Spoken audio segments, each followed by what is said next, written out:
So we're missing one person. Walk in. Complete na, ma'am. Okay.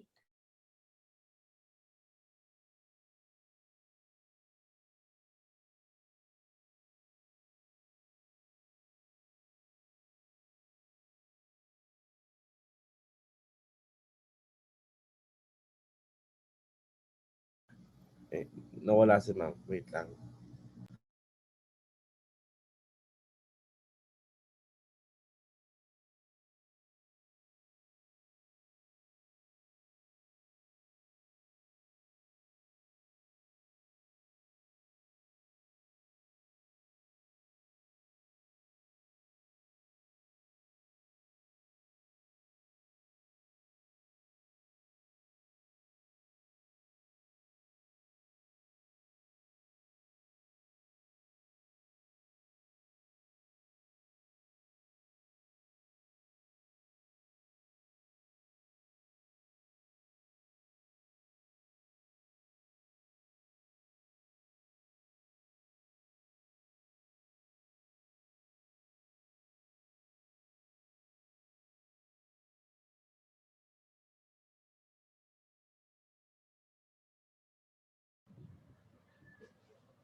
Yeah. Ayan. Okay. Sorry. Na, wala ako. Okay.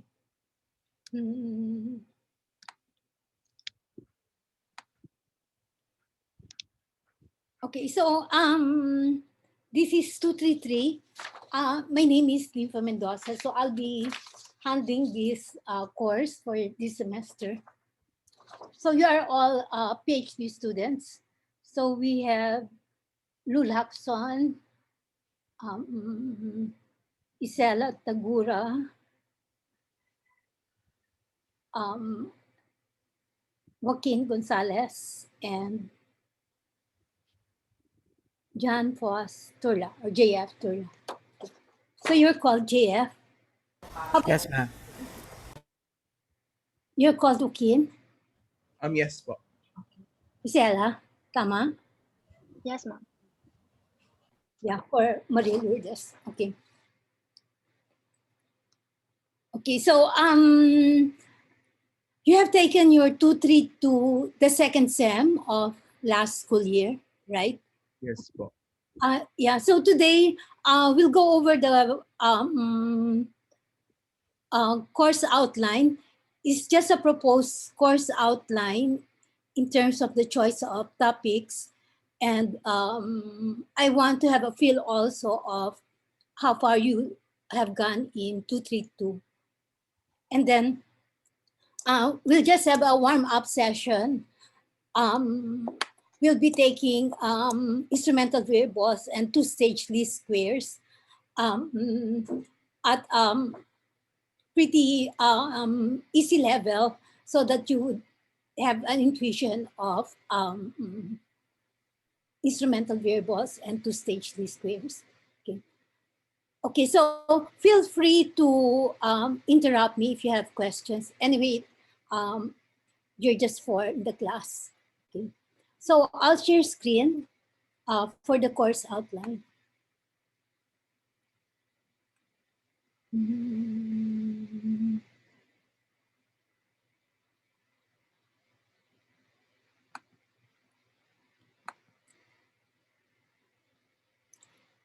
Okay, so you see the course outline. Okay. Okay, Yes. so this is econometrics 2, which is just a continuation of econometrics 1. Okay. It's a continuation in the sense that we will be taking a bit more advanced topics and also at a higher level. Okay, so it's so you might have taken some of the topics earlier, but we would be using higher level of analysis. Okay. Okay, so we will have synchronous classes Tuesday, Thursdays, 10 to 11:30, this time slot. This is my email address.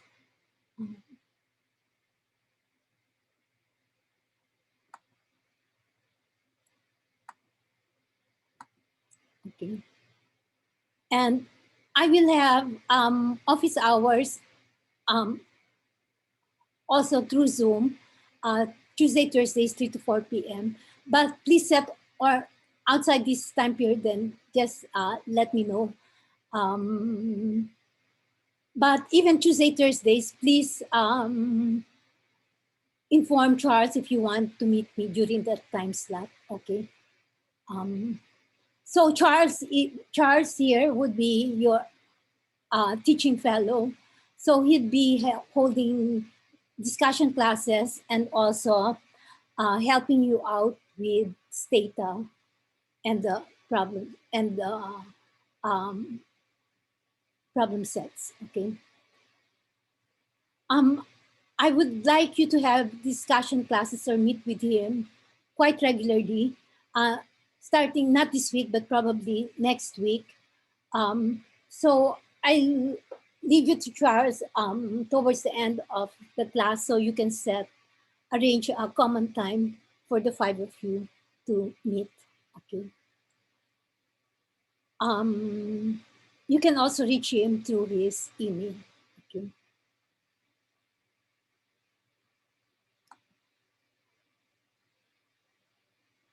Okay. So this is a course objective. The course will present econometric principles for cross-sectional, panel, or longitudinal and time series data sets. Okay. Um, so there are cross-section data and also time series data. With panel data, then you have cross-section data, but you have observations for those cross-section units over time. That's why it is a panel or longitudinal data. Okay, later on I will ask you, definitely we'll be taking cross-sectional approaches, panel data approaches. I would like to have a sense of how you feel about the time series approaches. Okay. We have some trade-off here. I'll give you some alternatives later on. Okay. Um, The course will focus on the core techniques of modern econometrics, including both technical derivations and practical applications. So there's both the theory part. So this would not just be a cookbook type of approach to econometrics. And also you would have practical applications. So you would have computer exercises. So most of the first part would be on microeconometrics, and the second part for the proposed time series approaches would be more of use in macroeconomics. For the requirements and grading, okay, so the problem sets would be 20% of your final grade. There would be two exams, the midterm and the final exam, each 40% weight. Okay. Class lectures will be done synchronously through Zoom. That would be Tuesday, Thursdays, but they would be recorded and they would be made available to students. So you can, I think Charles would be uploading them um, either in UVLE or YouTube later on. So you can have access to those recordings. So you can use them when you want to review, or if you're unable to attend the synchronous session, then you can go over the recording. Learning resources will be made available through the UVLE course page, and other supplementary readings or materials will be given over the duration of the course. Okay. Problem sets will include both analytical problems and computer work. Okay. All assignments and tests will be submitted only in UVLE. And answers and solutions may be handwritten, preferably on white paper, and submitted as PDF or image. Okay, so you can type your answers, but it does not matter to me if it's just handwritten, as long as you write legibly. Okay. I have been grading some econometrics papers, and sometimes the students have very small handwriting. So even if I have the picture and I um, expand or zoom out the page, I still cannot decipher what they have written. Okay, and also um, usually it's clearer if the background is white paper, because sometimes when you scan the a yellow pad, the background is not so the background is grayish. Problem sets have to be submitted on set deadlines. I think the UVLE has the facility to date and indicate the time your answers are submitted. Okay. No makeup exams will be given. There will just be 2 exams. So tests have to be taken at the scheduled exam period. Okay. So for now, the tests are usually 3-hour exams. Okay. Valid excuses for failure to take an exam should be presented not a day later than examination day. And the penalty for cheating is an automatic grade of 5 for the course. Okay. We take academic integrity seriously, and your PhD students, so please work independently.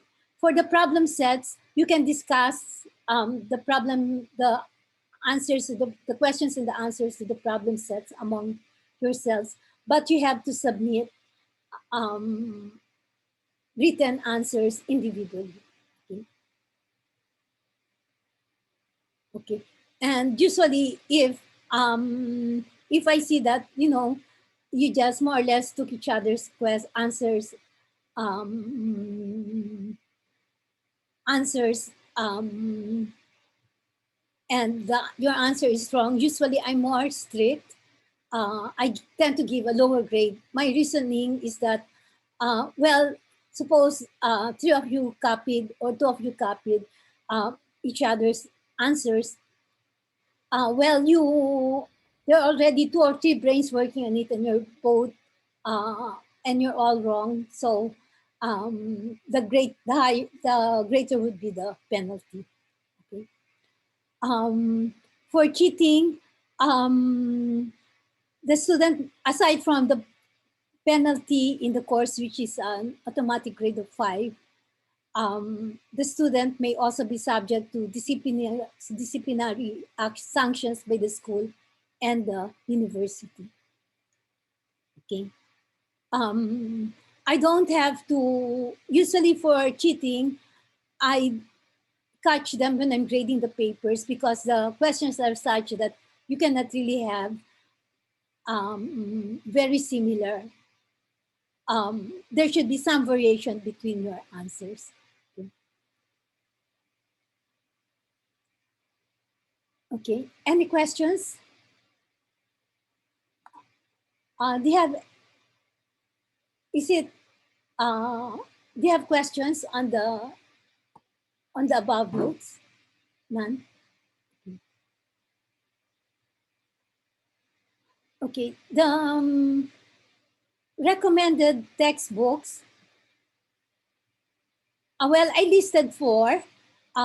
There are 2 books by Cameron and Trivedi. So the major book of Cameron is Microeconomics Methods and Applications.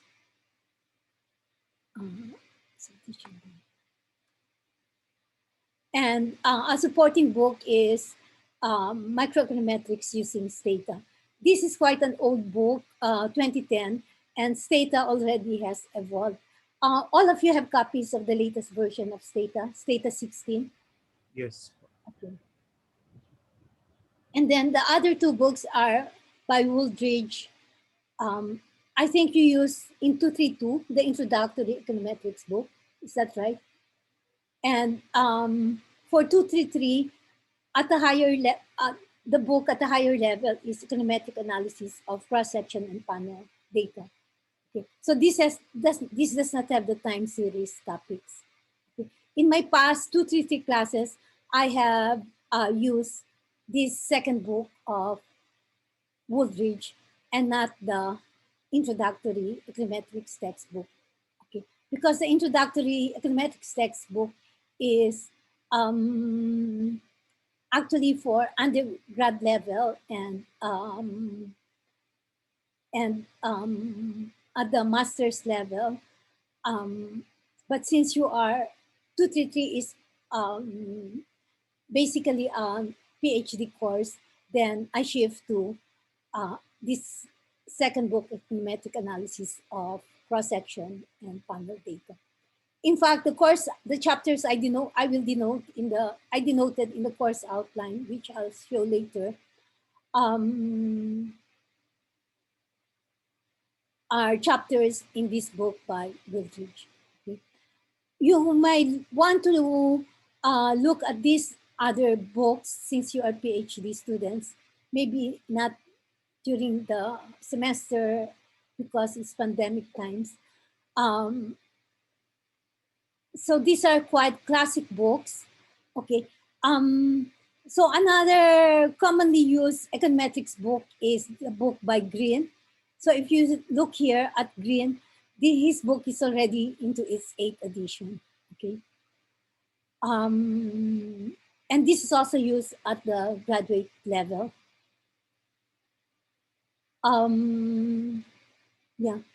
A problem though, when you refer to other books, is sometimes the notations are different. So you have to reconcile the notation used. Okay? But once you get over reconciling the notation, most of the books just say the more or less the same thing. Okay, with some focusing on some other aspects of the topic. Okay. And then another classic book is by Fumio Hayashi, Econometrics, but it was released in year 2000. Okay. And a classic book too now is this book, Mostly Harmless Econometrics. So here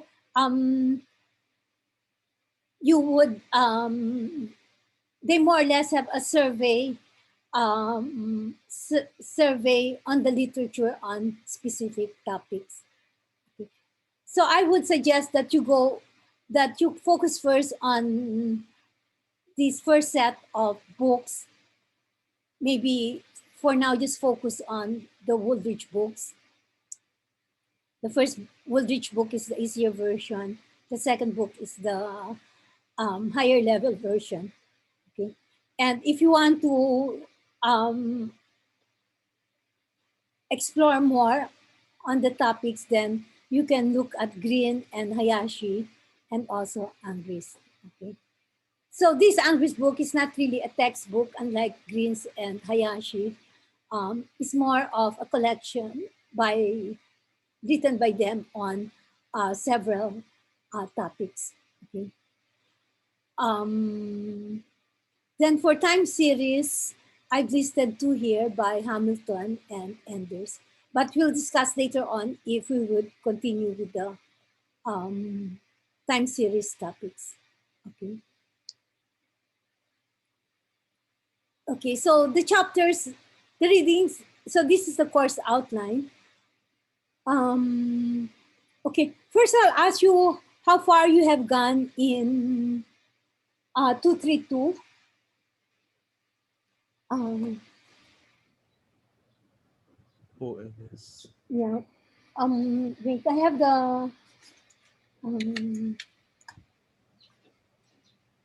um, the course outline. Well, um,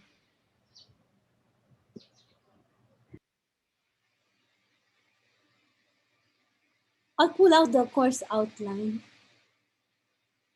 Um, okay. Do you remember? Um,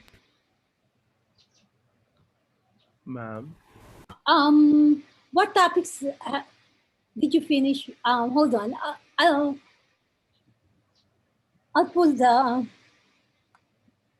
course outline from Rolidano. You took 232 under Rolidano, right? Yes po. Yes, ma'am. And you were caught by the start of the pandemic, right? The quarantine. But ma'am, we were able to more or less finish his book. You We were able to finish his book. because ma'am, during 231 he was able to discuss already Okay. econometrics topics. Okay. Okay. So we can just go back to. Okay. So just comment on.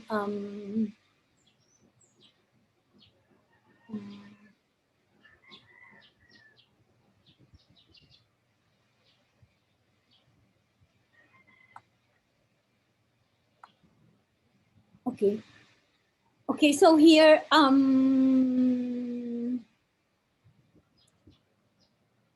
okay. So we have 13 weeks. Okay. So I've indicated the weeks there also. Okay. So I have considered already the um, the periods where we would not have classes.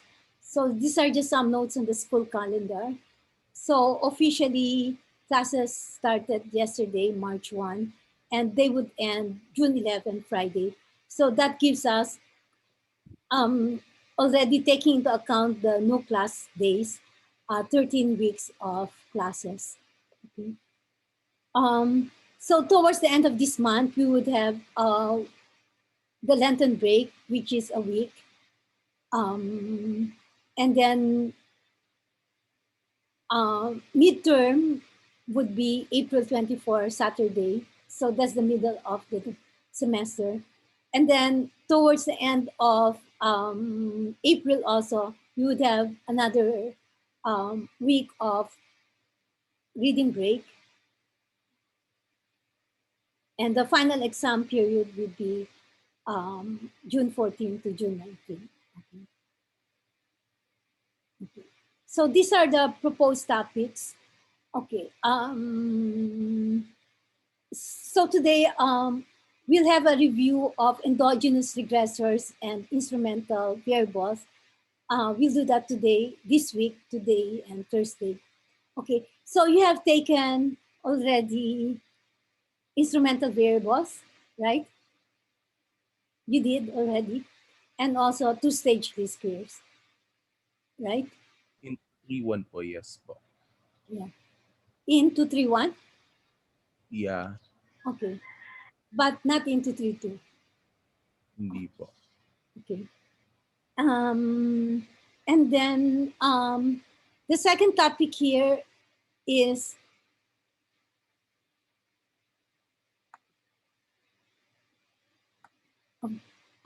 by the way, these files you're given copies of this file. Okay. The second set of topics here is system of regression equations and simultaneous equation models. So did you have this in 232 or 231? Systems of equations? Yes or no? Mm, 2, 2 SLS po, no? Yeah, um, okay, so you know how to get the reduced form. Ah, yeah. The 2-3-1 tinuro po. Yeah, Reduced form, yes. yeah. Yeah. And you're familiar with instrumental variables. Yes. Yes, ma'am. And then I guess you also came across generalized least squares. Of course, you know you had OLS, ordinary least squares. How about generalized least squares in the context of single equations? I think, yeah. In the context of single equations po. Yeah. Yeah. So like when you have weighted least squares, that's an example of GLS, right? Um, well, here, uh, actually, um, if you have encountered OLS, GLS, and IV, um, I've been thinking of skipping systems of regression equations because I think they're not too often used. There's a trade-off between taking this and other topics, but um, I would go directly to simultaneous equation models. Okay. So you did not have simultaneous equation models, like you did not have the rank condition or the condition Yung condition. Ito po yung identified po ba, ma'am? Yung mga identification. exactly Yeah, identification. yeah. Familiar po siya. I Hmm. think finals week po ng 231. Yeah, nadaanan po. Daanan Okay. po. Okay. So maybe I'll skip system of regression equations and go to simultaneous equation models. And then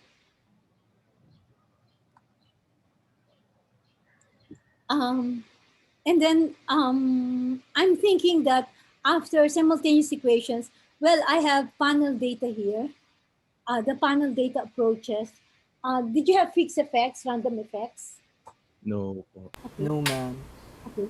So I might take panel data after simultaneous equations. So move these panel data method models after simultaneous equations, and then move down the other topics. Okay, because the next set of topics, models for discrete choice and corner solution responses, sensor data, and sample selection. Um, they are quite related. Like for sample selection correction, you use some of these discrete choice models. Okay. Okay. So I'll move panel data to here and then move down these next topics. Okay. So for discrete choice, you've taken probit and logit models. Logic, yeah. Yes, ma'am. Yeah. Uh, but not tobit. No. No, ma'am. Okay. And then we'll add the multinomial and ordered response models. Okay. Okay. So if I move panel data, then for test one, the coverage would be panel data and um, these discrete choice and corner solution response models would be covered in the second test. Now, this is where we have to make a choice. Who among the four of you would be working mostly in with macroeconomic topics? Um, Okay. Because if you're working with macroeconomic topics, then um, you might be interested in these topics, model with lag variables and time series models. Well, you have to make a choice. The alternative is we have project evaluation methods and treatment effects analysis, um, basically estimating average treatment effects. Okay, so as an alternative to these two sets of topics, these more macro related topics, we can have difference in difference estimation, propensity score methods, and regression discontinuity design. personally, gusto ko yung ano, Ano mas gusto nyo? um, kasi po ma'am sa health, we had a discussion of yung mga alternative topics, but Yeah. medyo surface level lang po. Because inassume po ni Dr. Kraft na nag-econometrics na po kami. So personally, I would like to know more about the alternatives then. But um, to be honest po, okay naman ako sa macro. Kasi parang sa 231 po, medyo limited din po yung knowledge namin about yung mga bar, Oh, ARIMA, yeah. etc. Um,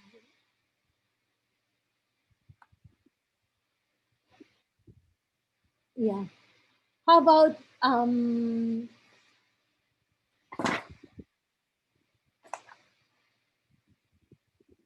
How about Lou and Isela?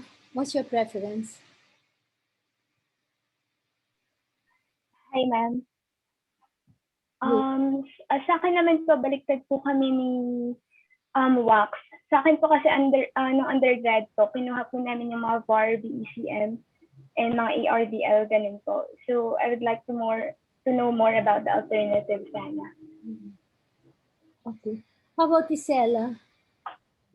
Ma'am, personally po, yung alternatives rin po. Kasi for example, sa mga research journals po na binabasa sa public economics, for example, yung mga methods po, like yung difference in difference estimation, mas nadidiscuss po yan mostly. And kapag ginagamit po na may mention yung methods na yun sa research journals, parang medyo nakakonfuse kami. Okay. Or ako personally. Yeah. So, yun po. Okay. Hmm. Ako din sa health comps. Ma'am? Ano? Ma'am, is it possible po na parang yung macro methods like 1 week and then the last week is yung parang a purview of the kahit parang ano lang po, intro of the alternatives, or hindi po siya possible? Hindi kaya kasi Big kasi um,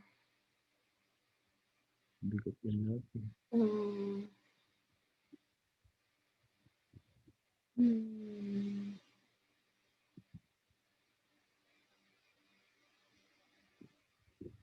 hmm. Yeah, well, I'll see. Um, pwedeng,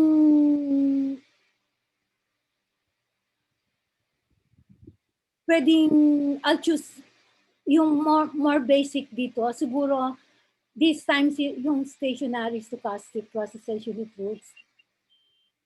Yeah, kasi 2 weeks naman. So, I'll see, um,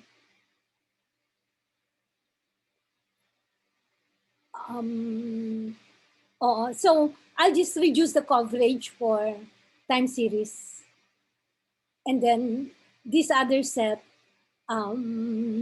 actually difference in difference is kasi mostly multiple regression technique lang naman. Propensity for maraming wrinkles, di ba? And then, so we'll see what we can, so, okay, so maybe a more simplified approach gawin ko na lang. So maybe I'll do first itong alternatives kasi is more consistent with cross-section data analysis. And then the last 2 weeks, yun sa time series. Okay. So ma'am, clarify lang. So yung lag variables, hindi na po siya i-discuss? Tignan natin. Kasi that's not too difficult naman. Diba? Okay. Okay, I'll see na lang. Maybe, yeah, I'll try to, well, there's always a trade-off between the depth and the scope of topics covered, diba? So I'll try to come up with ano na lang. Siguro more applied approach na lang gagawin dito. Okay, for both the alternative topics and the time series topics. Okay, I think that would benefit all of you naman. As long as you know the basic, then yung the more sophisticated analysis, then you can just study them on your own as long as you have the right foundation. Okay, so that's good. We're able to clarify it. Okay. Okay, any other questions? Okay. So these are the chapters in the Woolridge book, the cross-section data book. And per topic, there would be a problem set. Okay.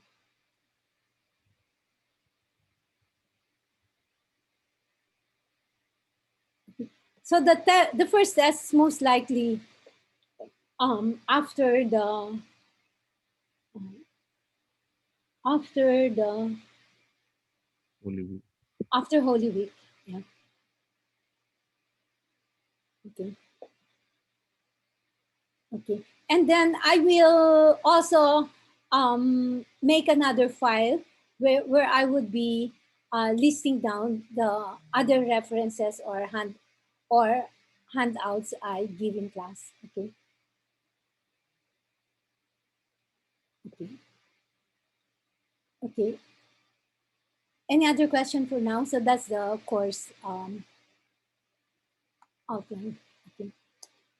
So we'll go to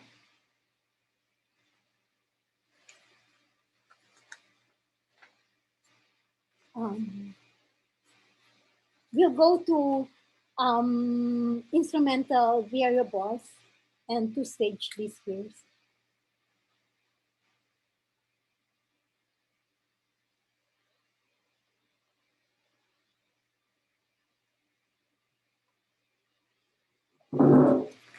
Okay, so actually, I just got someone else's PowerPoint file in PDF. Um,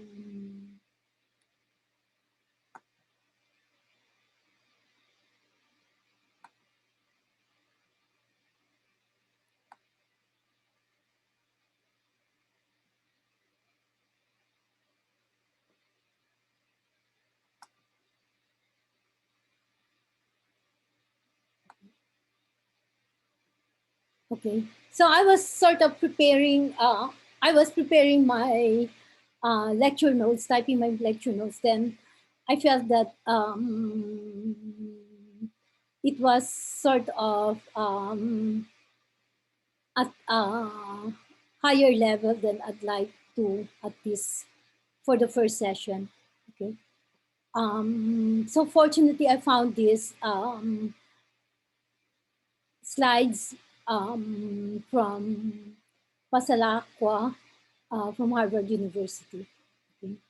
So this is a so this just gives you the intuition behind two-stage before behind um, behind um, behind instrumental variables and two-stage least squares. Okay.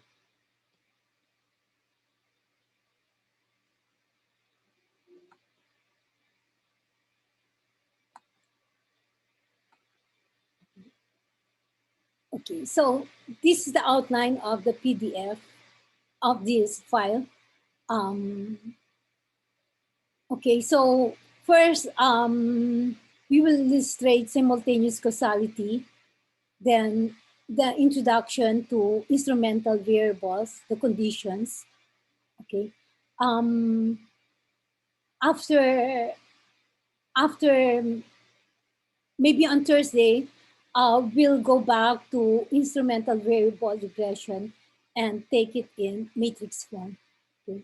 Then we have examples of instrumental variables, two-stage least squares, and how you do some of the tests for related to instrumental variable regression. Okay. Okay. So first, let's look at the topic of simultaneous causality. What is simultaneous causality? Okay. Suppose we have this regression model. Okay. So this is the population regression model. Beta 0, beta 1, beta 2, beta 3 are unknown regression parameters. Y sub I is the dependent variable, and the explanatory variable that is our focus or of primary interest is x sub I. We would like to see how x sub I affects y sub I, or what is the marginal effect of x sub I on y sub I, which is given by beta 1. But beta 1 is unknown, so we would like to have an estimate of beta 1. The other variables W1 and W2 are simply control variables. Okay, they also affect Y sub I. Okay, why do you have to include the control W1, W2 when you're only interested? When your primary interest is the effect of X sub I on Y sub I. Why?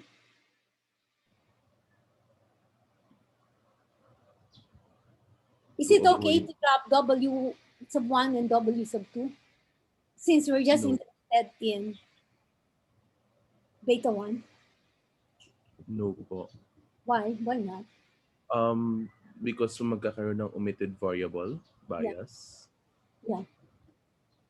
And where would that omitted variable bias be reflected? sa error term po. Okay, so the effects of W1 and W2 would be captured by W sub by the disturbance term, and the effect would be your estimate of beta 1 if you use OLS would be bias. Okay. Okay.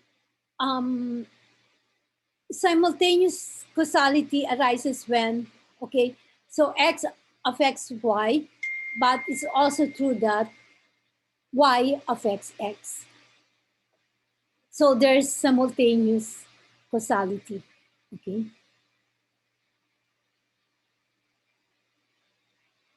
Okay, so in this case, when there is simultaneous causality, OLS will fail because the conditional mean independence is violated. The assumption of zero conditional mean is violated. What is the zero conditional mean? The conditional mean independence, not the zero conditional mean. The conditional mean independence means. Okay, so you would see a lot of this notation in Woolridge book.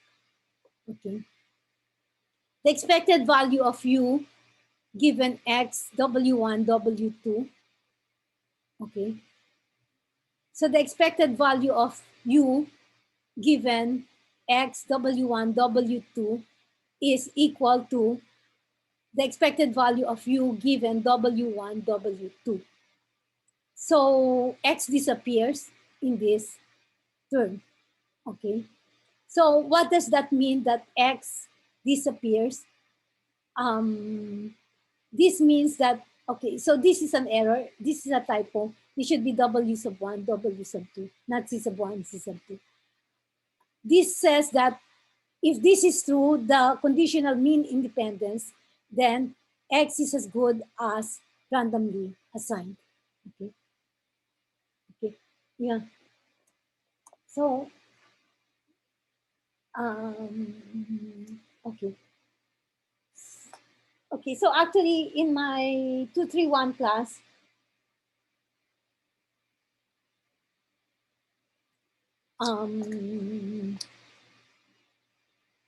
we have this concept of mean independence. Okay. So which is the same here as conditional mean independence.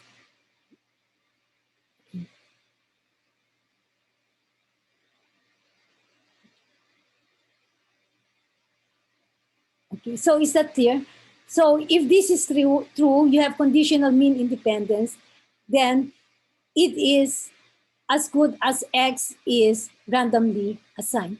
Therefore, would U and X be correlated?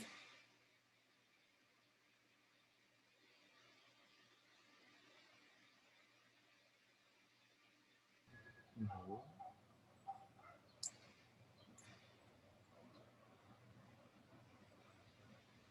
Would U and X be correlated? No. Okay, think about it. Okay.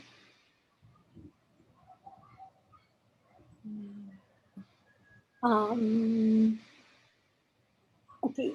Um, Okay, so I'll give you a reference on mean independence. It's in a book by Poirier. You might, well, this is, you've had the concept of independence, but there's also the concept of mean independence. And there's the concept of correlation, right? Okay, so we know that independence implies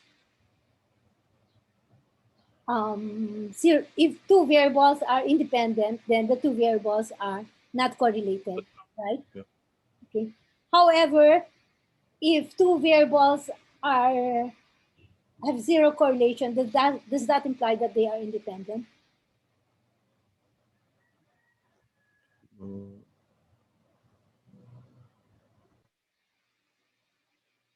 What if if x and y are independent, are if x and y have zero correlation, so their covariance is zero, does that mean that they are independent? mm, I don't know. In general, no, because um, you would have um, you would have you can have other nonlinear relationships between x and y. Okay, zero correlation simply means that you Mm, have no linear relationship between the two variables, but it does not say that there's um, no nonlinear relationship between the two. Okay. Maybe I can then then um okay, maybe I will include this in the problem set. Then I would like you to look at what is the relationship of mean independence and correlation.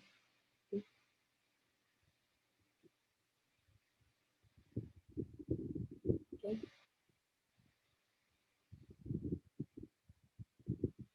Okay, so if you have simultaneous causality, okay, this kind, then okay, so this discussion would be helpful also when we go to simultaneous equations.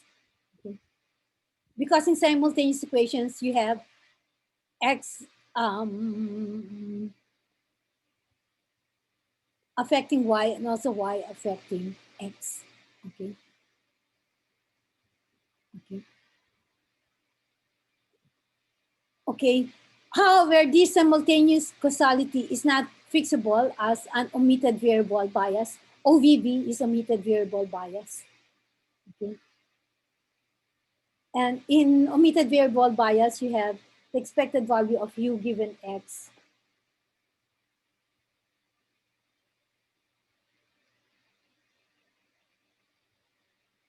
is not equal to 0.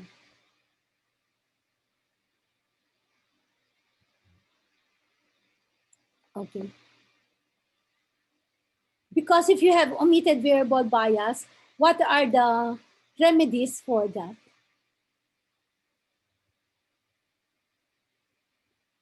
um,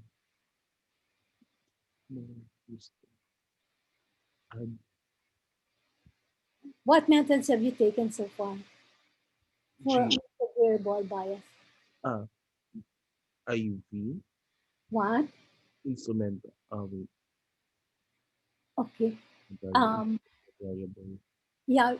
Well, so for example, if you delete, if you do not include W sub 1 here, and W sub 1 and beta 2 is non-zero, then you would have an omitted variable bias if x sub I and W sub 1, if x and W sub 1 are correlated, right? Yeah. if X and W sub 1 is correlated, would you get the omitted variable bias?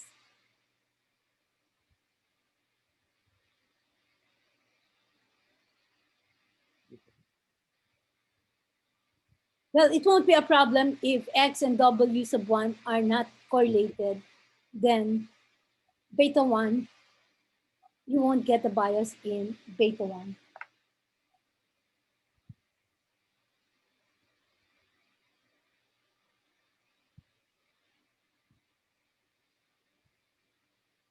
Okay, so anyway, verify that.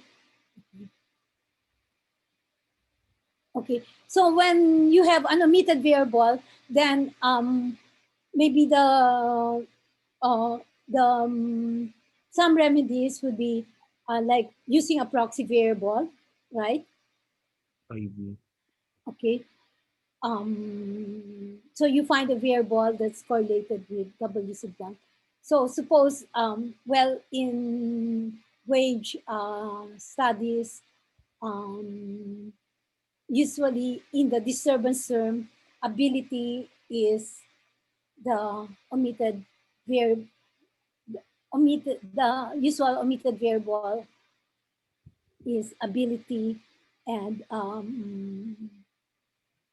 you usually have, if you do not incorporate ability, the effect would be captured by the disturbance term, but then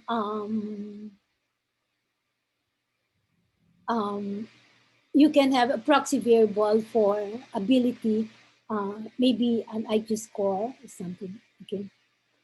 Another remedy possibly is panel data approaches, but which we will take later on. So panel data methods also address the omitted variable problem, but they're limited to the kind of omitted variables. These should be time constant variables, or variable source values are constant over time for a particular cross-section unit. Okay. So those methods would not, when you have simultaneity here, those methods um, would not address the omitted variable bias, since adding controls won't address the fact that X is also affected by Y. Okay. Okay. So even if you increase the controls, if you add more right-hand side variables, but the problem is Y also affects X of I, adding other random variable, other explanatory variables won't help or address the problem of omitted variable bias. Okay. Any questions? Okay, so let's have an example of simultaneous causality.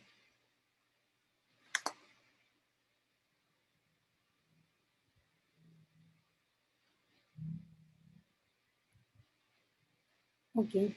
Um, Here we have quantity of a good on the left-hand side is a linear function of its price.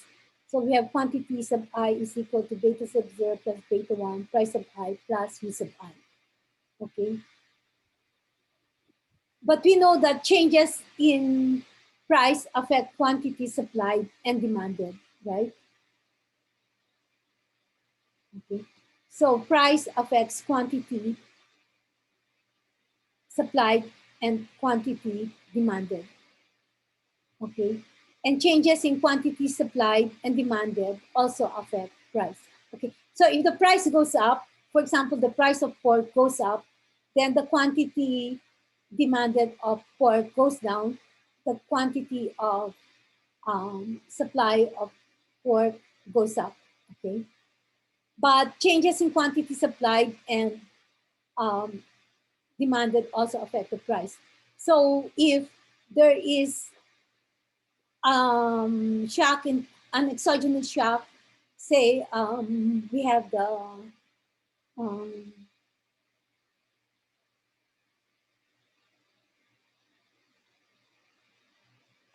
what is the what is the what is this what is this sickness of pigs now? Um, so we have some pest or some sickness of pigs affecting the quantity supplied. Then quantity supplied would also affect the quantity in the market, would also affect price. Okay. So actually, when you estimate simply this, um, your observed price and observed quantity are already equilibrium price and equilibrium quantity, right? Mm-hmm. So you do not know when you're estimating this equation whether you are estimating a demand equation or a supply equation. Okay. So here the problem is price and quantity are jointly determined by a set of simultaneous equations, the demand, the demand function and the supply function. Okay.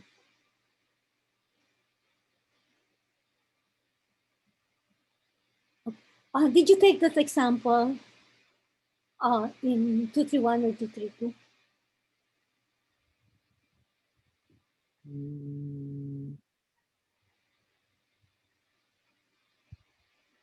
Okay, so maybe we'll come across it in this course.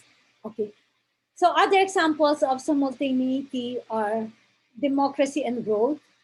So, well, this is an empirical question. Does democracy or the political structure affect economic development or growth? Or does growth also affect democracy? Okay. Does parental involvement affect child's performance in school and also the other way around? Okay. So if parents are more involved, do children perform better in school? But on the other hand, too, if children are performing badly in school, that might elicit more parental attention and therefore more parental involvement also. Police and crime, if there what's the relationship between the two? Both can, there's a simultaneity simultaneous causality here. More police more, more police enforcement can reduce crime, but higher crime rates can also induce more police enforcement. Okay. So those are examples of simultaneous causality. Okay. Now let's move on to um, instrumental variable regression. What would be the conditions for um, the choice of instruments? Okay.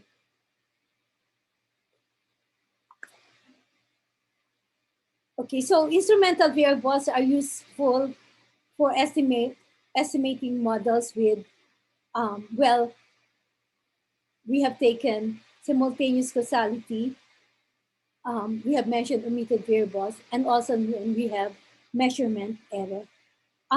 Did you take models of measurement errors in 231 or 232? no po. Yes, ma'am.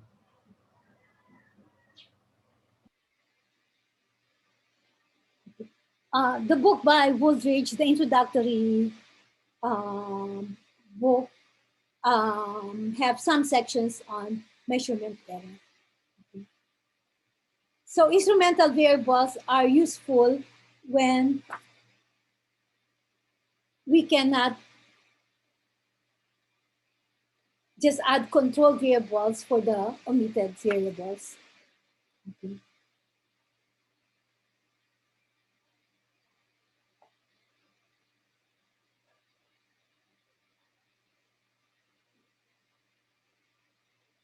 Okay, so the resulting problem here is one of endogeneity.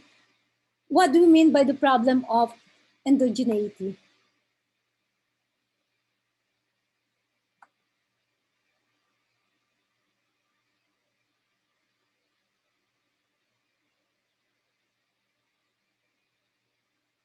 Endogenous. When do we say we have an indigeneity problem?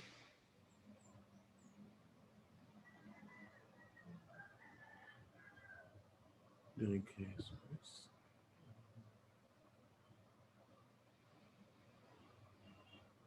Ma'am, try lang po. What? Try lang po. Is it kapag yung regressors po or yung independent variables are not uh, are not exogenous? Okay, what do you mean the independent variables are Yung exogenous? mga X, ano po? What? Yeah, what do you mean by the independent variables are exogenous? Are not Are exogenous. exogenous, yeah. Hindi sila kasi parang naalala ko po before, parang there's also a problem of endogenous or stochastic regressors. Uh, So, um, n- well, in econometrics, we say the random variable x is exogenous, if x is uncorrelated with the disturbance term. And if the covariance between x and the disturbance term is non-zero, then we say x is endogenous. Okay, so going back to this,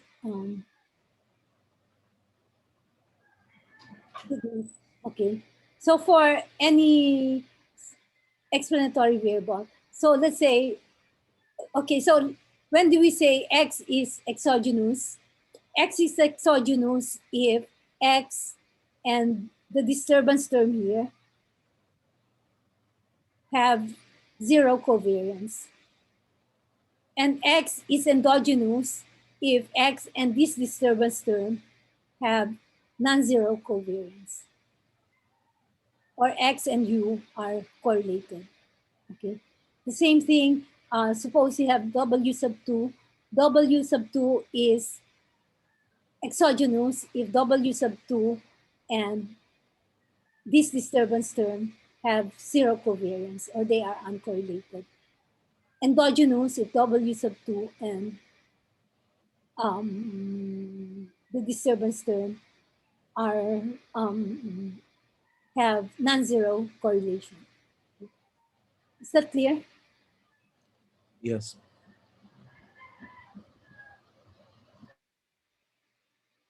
Okay. And that happens because the the conditional mean independence of x phase. Okay. And because of that, the estimated coefficient is biased and cannot be interpreted causally. Okay. Um, Here we have a single possibly endogenous variable x. The instrumental variable approach relies on using a valid instrumental variable c to recover as if random assignment of x. Okay. Okay. So in IV regression and also two-stage least squares, what we do is do the regression so that um, we're capturing that proportion of x that is behaving as if we have random assignment of x. Okay.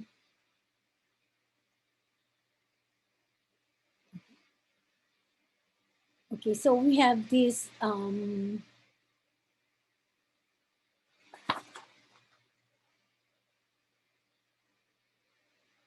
Okay.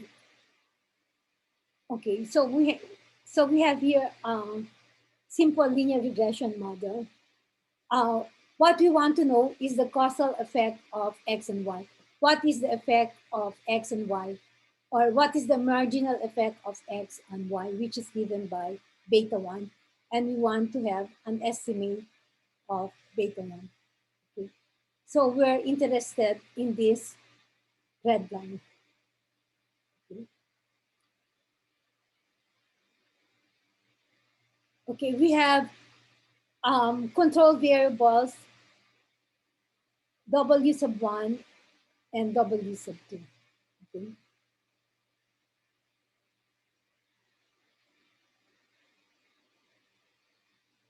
Um, X might also be related to W sub 1, W sub 2. Okay. But the major problem we're looking at is that Y can also affect X. Okay. So there's also a position going from the left hand side to the right hand side. Okay. And that is captured by S sub 1. Okay. So your estimate of beta 1 using OLS would have the omitted variable bias. Okay. This should be beta 1 half, not beta 2 half. You don't have a beta 2 here.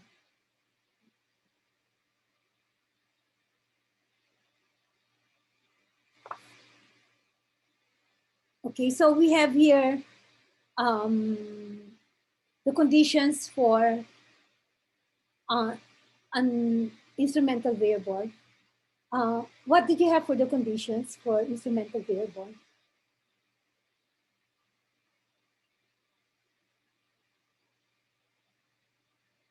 Suppose we have an instrument Z for X.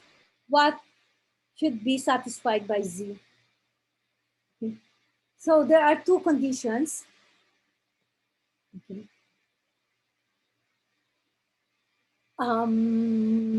Z is an instrumental variable for X if the following two conditions are satisfied. Okay. One is C is related to X, which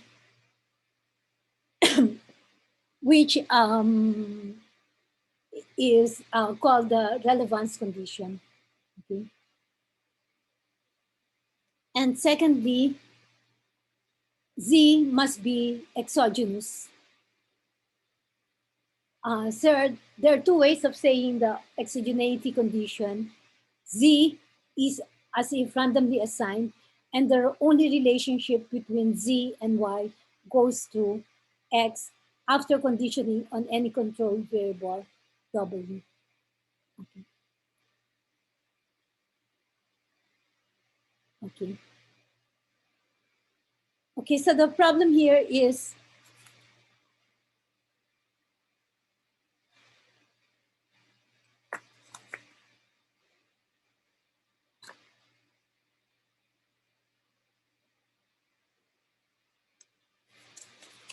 okay. So the problem here is we have suppose we have some multiplicativity bias.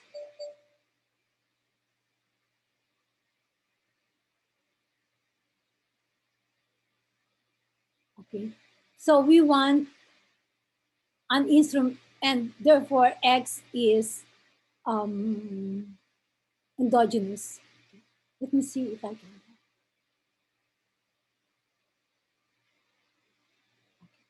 Um, okay.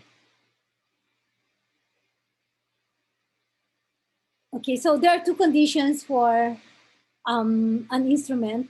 Z must be related to X. So that is the relevance condition. And the other condition is C is exogenous.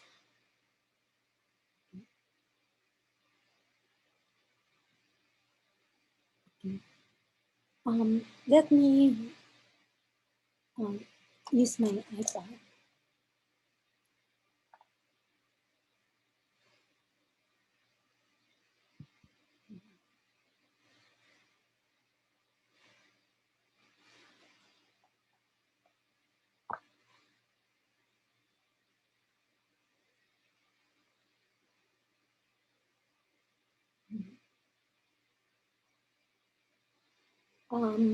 Let me um, I'll stop the share. I'm sorry.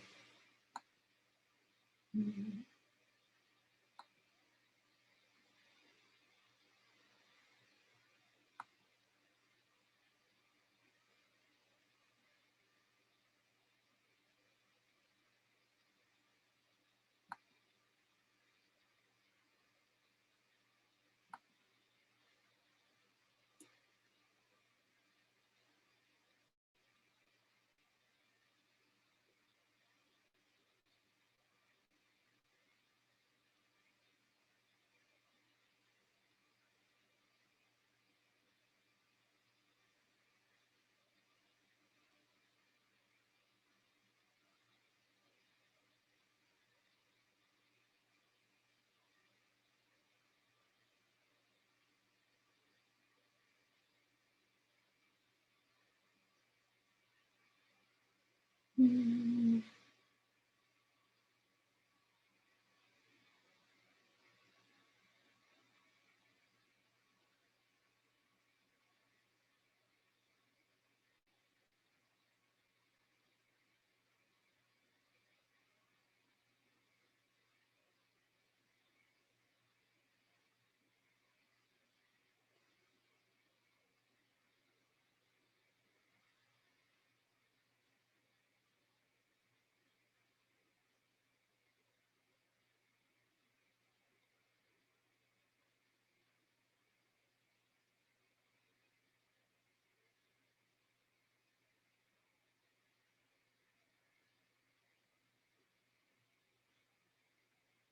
okay.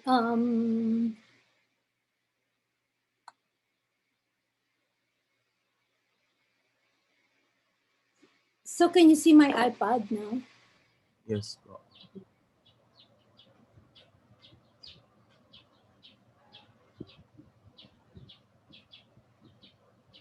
Okay, so we have the model y sub I is equal to beta 0 plus beta 1 x sub I plus u sub I. Okay, so x sub I can possibly be endogenous. So that means that the covariance between x sub I and u sub I is not equal to 0, right? So to remedy that, we use an instrument, and suppose the instrument is Z. Okay, so for each observation, there is also a corresponding C sub I.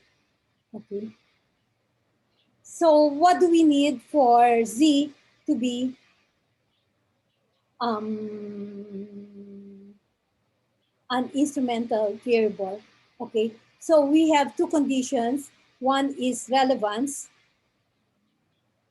So for relevance, we want Z to be related to X. Therefore, we want the covariance between Z and X to be non-zero. Okay?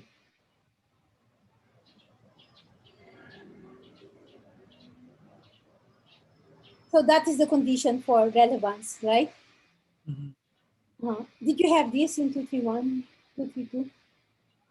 Ah, sinabi lang po sa'min intuitively na dapat po relevant yung IV Okay, sa ano, okay. regressor. So later, so technically that means that the covariance of Z and X is non-zero. Okay, and you need this. We have to have some mathematical expression for what we mean by relevance, so we can do a statistical test also for relevance. Okay, and we will be doing that later. And the second condition is exogeneity of Z. Okay, so it's the relevance of Z, exogeneity of Z. So what do we mean by Z is exogenous?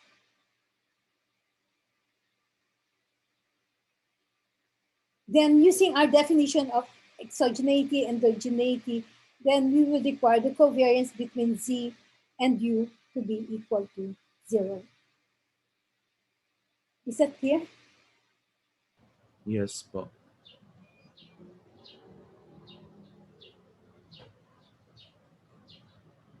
Okay. Um, it is kind of hard also to, in practice, it's kind of hard to identify what would be good instruments. So usually you look at the literature on what would be the often used instruments for beer. So what would be the instrument Z used for X? Okay. We will have some examples later on.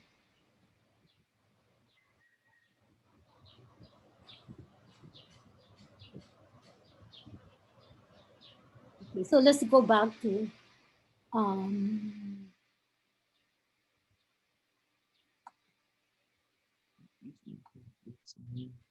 okay. Okay, so that is what we mean by, technically what we mean by relevance and exogeneity. Okay, okay. So note the only relationship between Z and Y goes through X after conditioning on any controlled variables W's. So the only way Z affects Y is it has to go through X.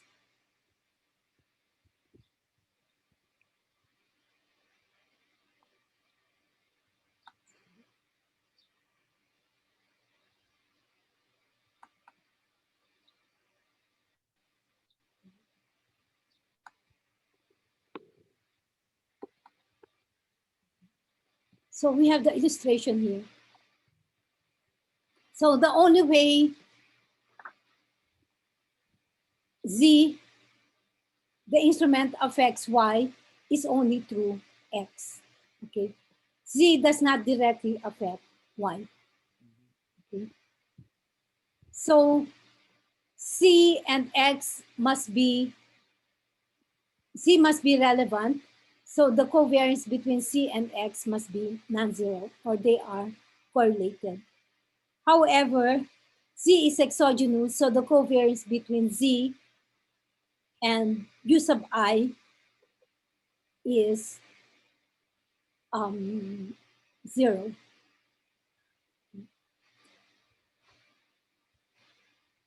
So actually, you can have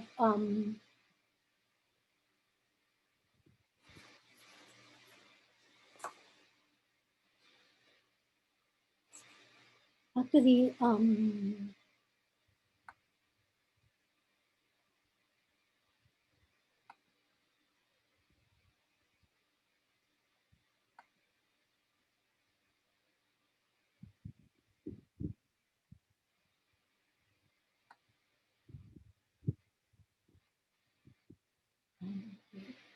no, it is.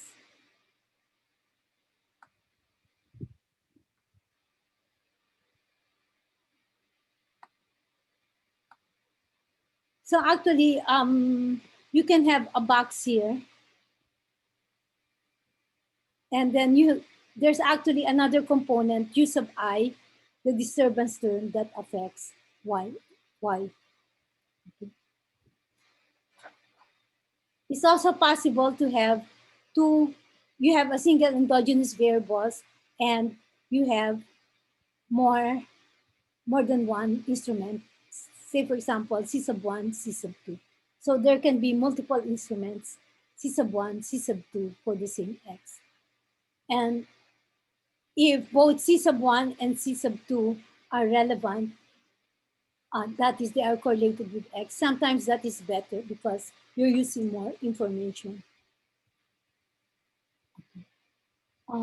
Okay, so I'll stop here and I'll continue with this on Thursday. And then we'll try to do instrumental variables and two-stage least squares in matrix form. Okay. Do you have questions? Okay. So I leave you to,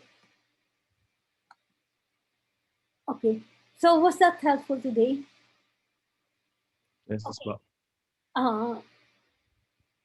Yeah. So that's just a warm up. Then we'll go a bit faster next on Thursday. Okay. So I'll leave you with Charles so you can decide when you would like to have your tutorials or discussion classes. Okay. Other questions, concerns?